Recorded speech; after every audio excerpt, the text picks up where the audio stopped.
What if one bite could erase your past? Would you still fight to return home? Hey, myth seekers. Welcome back to Myth or Real, the place where legends live and forgotten tales rise again from the dust of time.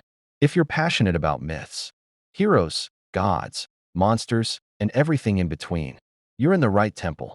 Today, we journey across ancient seas to a land shrouded in mystery, slumber, and sweet forgetfulness.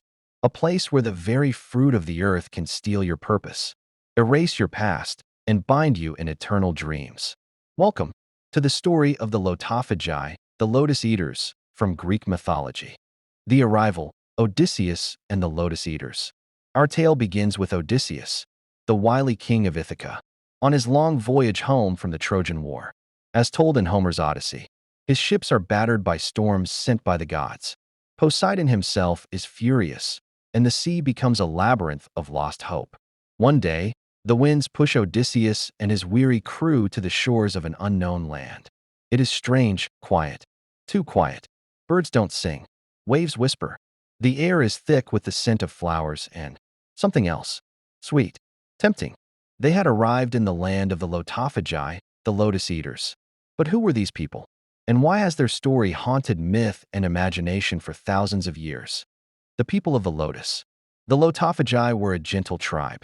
They lived on an island, or peninsula, as some ancient sources claim, where the sacred lotus flower grew in abundance. But this was no ordinary plant. The lotus was said to have magical, narcotic properties. Its fruit and blossoms could erase your memories, your desires, even your identity. Odysseus, cautious as ever, sent 3 men inland to scout the territory. What they found would almost doom them. The Lotus-Eaters welcomed them peacefully, offering them the lotus. The men took a bite and forgot everything, their homes, their families, even the purpose of their journey.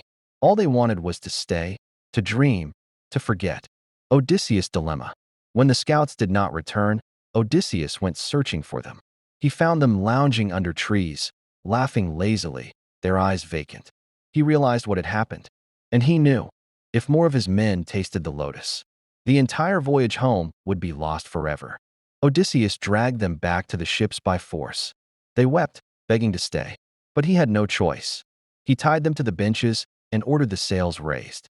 The ships departed under a heavy silence. Behind them, the land of the Lotus-Eaters faded into myth. Who were the Lotophagi, really? Now here's where it gets interesting. Most people think of the Lotophagi as just a small footnote in the Odyssey, but some historians and poets believe they were real, a seafaring people who lived along the coast of North Africa, possibly near modern-day Tunisia or Libya.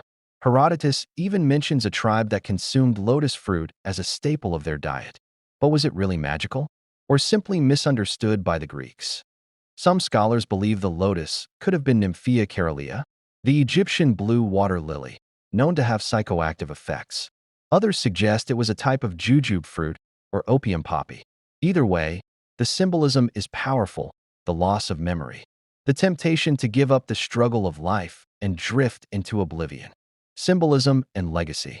In Greek culture, the story of the Lotus-Eaters became a metaphor, a warning that there are pleasures in this world, beautiful, seductive, that can make us forget who we are.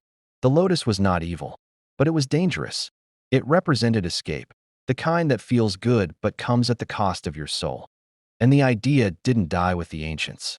From Tennyson's 19th century poem, The Lotus-Eaters, to modern interpretations in sci-fi and fantasy, the myth keeps echoing. Even in today's world of endless distractions and digital escapism, the lotus still grows. In many forms. Unknown details, hidden truths of the Lotus-Eaters. Here's a fact you won't hear in most retellings. Some versions of the myth suggest that the Lotophagi were once immortals, cursed to live forever in forgetfulness after offending the gods. Others say they were refugees from a forgotten war, using the lotus as a way to cope with trauma and grief. And here's the twist. In some rare Hellenistic texts, it is hinted that the lotus wasn't a trap, but a gift, a mercy, a chance to escape the cruel fates spun by the Moirai, the fates themselves. Final thoughts. The story of the Lotus-Eaters is not about monsters or battles. It's about choice, about the pull between comfort and purpose, between forgetting pain and facing it. In a world full of metaphorical lotuses, what would you choose? If this tale spoke to you, give it a like and subscribe. It helps more than you can imagine. And hey, it's free. Drop your thoughts in the comments. Who's your favorite mythological character? Kings, warriors, demons, angels, creatures, we read everything. And we might feature your pick in a future episode. Until next time, Myth Seekers, may your journey be true, your memory clear, and may the lotus never take hold.